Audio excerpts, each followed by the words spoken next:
It's time for another installment of The Basics, and on the previous episode, I showed you my methods in constructing a deck for the Star Trek CCG. On this episode, I'm going to show you the methods I undertake to construct a deck for Magic the Gathering. Completely different card game, completely different way to construct a deck. Let me show you.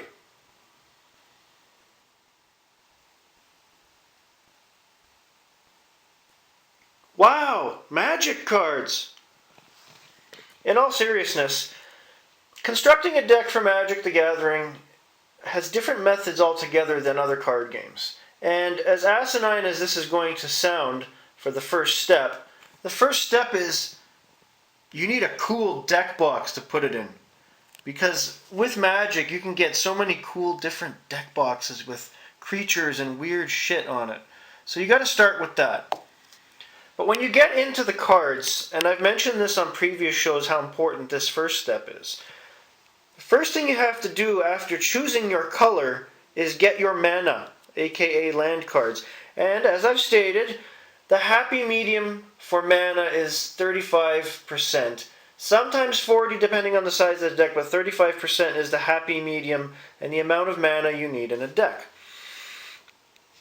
Once I figure out my color and get all my mana together, the next step is to choose creatures, because they are your first and last lines of defense in this game. You're going to be putting out creatures to battle your opponent's creatures.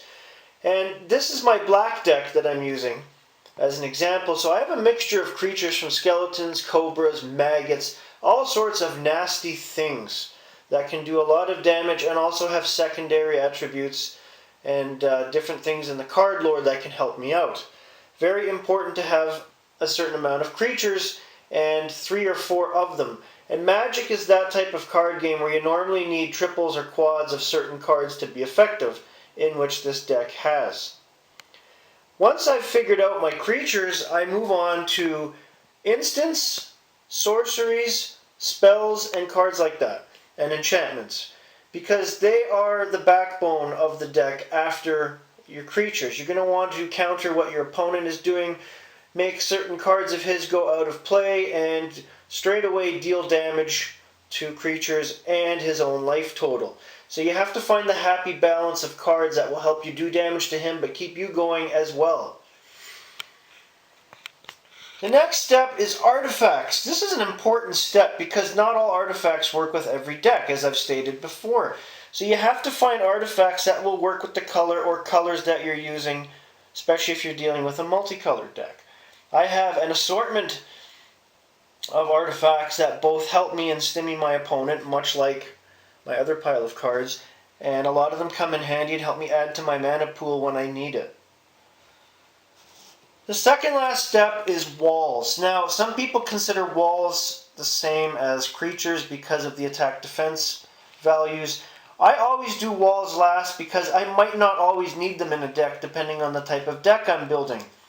But I like to do this step near the end, aside from my creatures, because it helps me to understand what kind of defense I can put in there aside from the creatures and their attack-defense stats. The final step in constructing a deck for Magic the Gathering, at least for me, and you might find this surprising, is choosing a set of dice. Now, I've said before, dice are extremely useful in this game with counters, tokens, and using them for your life points. And I always keep a set of dice in my deck box, if not 2. This is just my basic white set with the black numerals. And I'm probably going to end up switching them out for my blood-spattered set or my glow-in-the-dark set. I haven't decided yet. But it's good to always keep 1 or 2 sets of dice, possibly more if you need them in your deck box.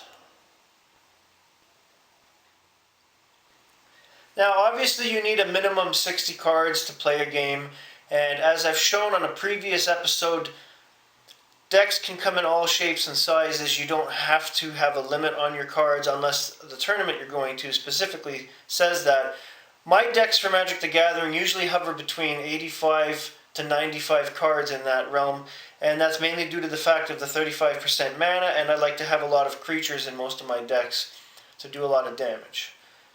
That's all for today. Have a great day, everybody.